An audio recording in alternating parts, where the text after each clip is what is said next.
incredibly exciting month for Doctor Who this month. No, not because John Simm's returning, not because Doctor Who Series 10 is starting, but because something that is much more deserving of a video, and it is the 40th anniversary of Henry Gordon Jago and Professor George Litefoot on our screens. The first ever time they appeared was in Talons of Weng Chiang, and since then they've gone on to have 13 series on Big Finish, several different other stories of the 4th Doctor, the 6th Doctor, a few single releases in there as well, and a companion chronicle to start with.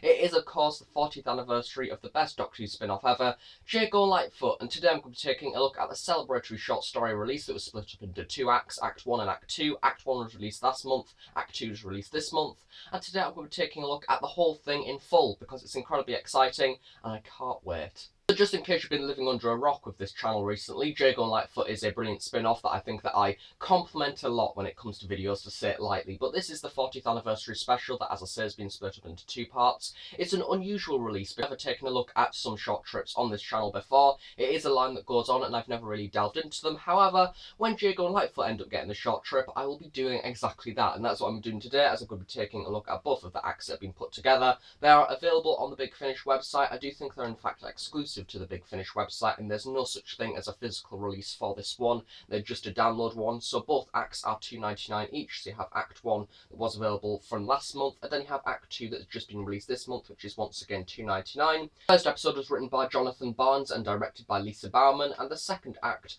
was in fact written also by Jonathan Barnes and Lisa Bauman as well. And to be quite honest, he's been doing an incredible job with this release. He's done a bit of Jago and Litefoot in the past, and Lisa Bauman is a general big part of Jago and Litefoot really, and Big Finish in general, because she is of course Ellie the barmaid, who's been in several different series now pretty much since the very beginning. The episode is the definition, I think, of an anniversary special. It's nothing really too big and grand scale due to it being a short story. I think I would definitely say it would have been nice if this was a full cast drama that was probably an extended feature release, but you know, you can't get that specifically for this one because of the contents of the story. So as always, in the description below I will leave the link to go and buy this release from the Big Finish website. Both of them are out now. I would just like to warn you straight away, if you are planning on buying this release or you do not want any spoilers for this release, do not watch this review, because this is one of the releases that is incredibly surprising. There is a few spoilers in there and I don't really want to ruin it for you. To start with, just a little bit of background between what an actual short story is, because I know there has been a little bit of confusion in the past. Basically, it is the main two protagonists, Christopher Benjamin and Trevor Baxter,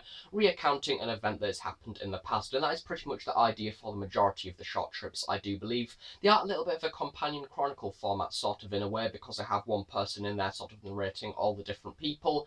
I know that may not float a few people's boats, however, to be quite honest, as it's Jago and Litefoot, if you're a Jago and Litefoot fan, you'll probably enjoy this one anyway. Of course, it does contain the characters, being Christopher Benjamin and Trevor Baxter, actually doing the accents of the Doctor, and I think that it works incredibly well. I think that Trevor Baxter, in fact, portrays David Tennant incredibly well, sort of the emotions that he says, and it is very description heavy. I think that it's sort of something when people say audio adventures and audio plays, you do automatically sort of think of the very odd stage directions and the very sort of odd speech where you have them going, "Look over there, Doctor, by the door, you can see this," sort of, and having the stage directions within the verbal words.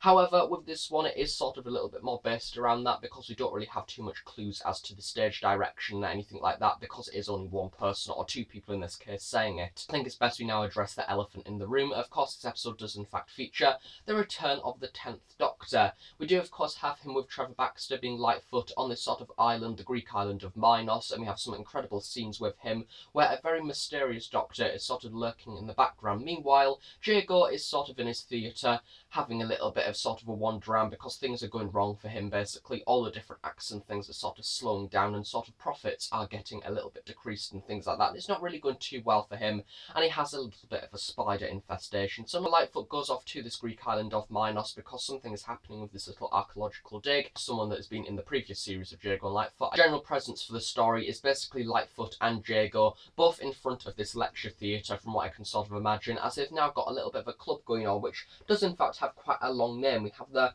Club for Curious Scientific Men, also known as the CCSM, which I love. I think that it's a great idea. I think we've had a few little references to it in the past, maybe. I don't really know, don't credit me on that. But yeah, we have them sort of addressing this scenario to these different people. We don't really have them asking questions or anything like that. Essentially, they are the audience, and I really like that. I think that having them both in front of the stage and sort of acting out what's happened and sort of saying all these different details to the audience, I love the way, because sort of us as the listener, we are sort of the Curious Club of scientific men in a way, sort of. So it's a little bit of sort of double meaning in a way, because they're presenting it to them, us being us at the same time. And I think that is an incredibly nice way to, in fact, balance a short trip. And once again, something that reminds me a little bit of the first ever companion chronicle that they did, being the Mahogany Murders. So as I was saying earlier, Trevor Baxter does an absolutely incredible job as portraying as David Tennant as the 10th Doctor, and I think that he definitely captures him incredibly well. There's a really nice descriptive scene where we down to Jonathan Barnes as well.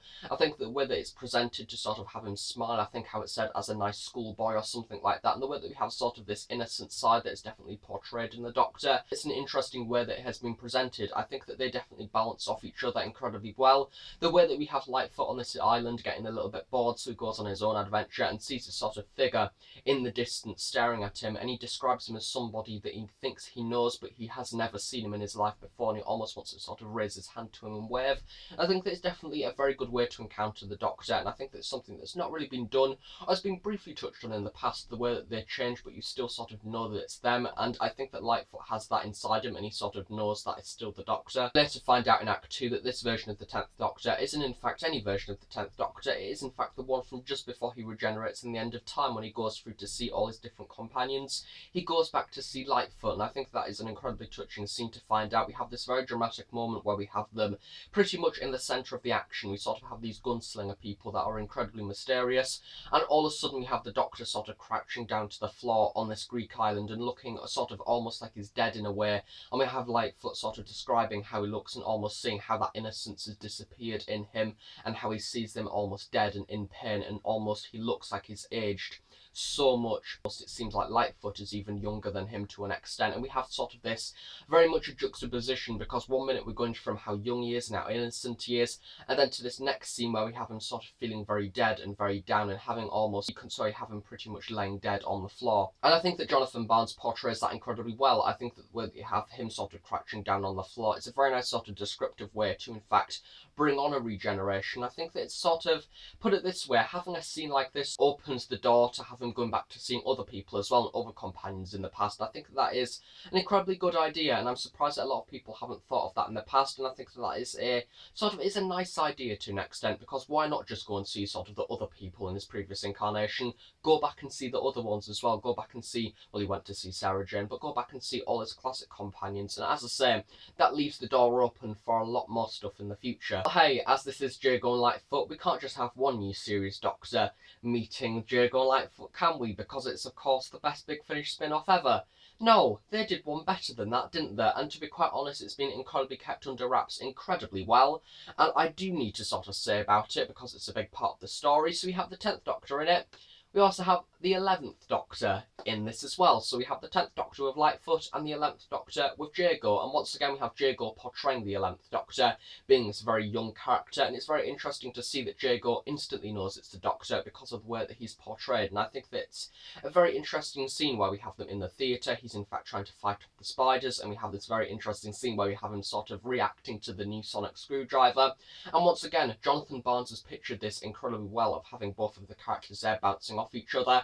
I think that it's just such a good idea having, you've got these two characters, give them two Doctors as well. And once again, the fact that this is something that's been presented by two people doesn't in fact let it down in either way. The fact that Matt Smith isn't in this or David Tennant doesn't let it down, because let's face it, due to the acting commitments of both of the other actors, it probably wouldn't be able to happen. However, I still think it could in the future. I've got hopes, because especially because of something that is said at the very end of Act 2, it almost leads on to thinking that there's going to be something happen in a future series of Jago and Lightfoot, almost like there's a few unexplained questions. With this one, that the plot isn't really something that is the massive part. I think it's rather a celebratory release. We have a few references in there as well. The gunslingers are an interesting concept, because we have them being raised out of the sea from the sound of sort of this harmonica thing that Lightfoot almost plays like he's in hypnosis. And then we have that in Act 2 as well, where we have the 11th Doctor that has in fact got this harmonica when he's been on holiday with two of his companions, so presuming that'll be Amy and Rory. So we have, once again, these gunslingers, and then we have these spiders, which are almost in sort of a harmony in a way where we have them all together, and sort of it reminds me a little bit of Planet of the Spiders to an extent, however not the Planet of the Spiders sort of, but yeah, we have these spider people, these gunslingers, and to be quite honest, the whole plot is a little bit unexplained, and I think that there's a lot of mystery behind it, and that is probably done on purpose, because I think there is something going to happen in the future, or at least there's something going to happen in the future that is relating to this story, and I bloody hope so, because I think that if we have Jago and Litefoot and the 11th Doctor together, that will be incredibly good. Jago and Litefoot a lot of attention from other viewers as well, which would be incredibly nice to see. Let's face it, they've gone on now for 13 series, so they're doing something right, because it's had now over 50 stories, and they've done it incredibly well, meaning there is some concept there that people enjoy. If it wasn't popular, it wouldn't still be going, and I think that this proves it. It's pretty much one of the best and most successful spin-offs in Doctor Who ever, plus Bernie Summerfield in there as well. I think that the short trip format definitely suits Jago and Litefoot down to a T, because without them being sort of capable of short trips, we would have never have got Jago and Litefoot as a whole, because Mahogany Murders, I do believe, is one of the most successful audios that they have ever done. I think that I can remember reading somewhere or listening to one of the behind the scenes saying it was one of the best selling ones that they did in that current time, because it has something about them, the way that they can portray stuff is just incredibly good. Because of their verbal techniques that they use, they're incredibly interesting men, they can portray anything that they want to. I think that they're just incredibly well established actors, and that is why they've been so successful, and I'd definitely like to see more in the future.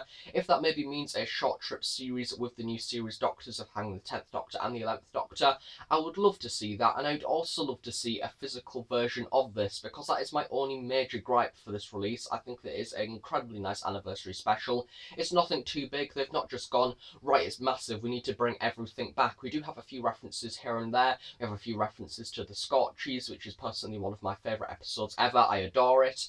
And then we have a few little references in there as well, like minor ones. We even have Ellie the barmaid coming in at the very end as well, with a notice from the 11th Doctor into sort of the little lecture theatre, who's in fact by Lisa Bauman, so it's nice to see her in the end. We don't even have Inspector Quick in there as well. It is a rather small scale thing, it's nothing too grandiose or anything like that.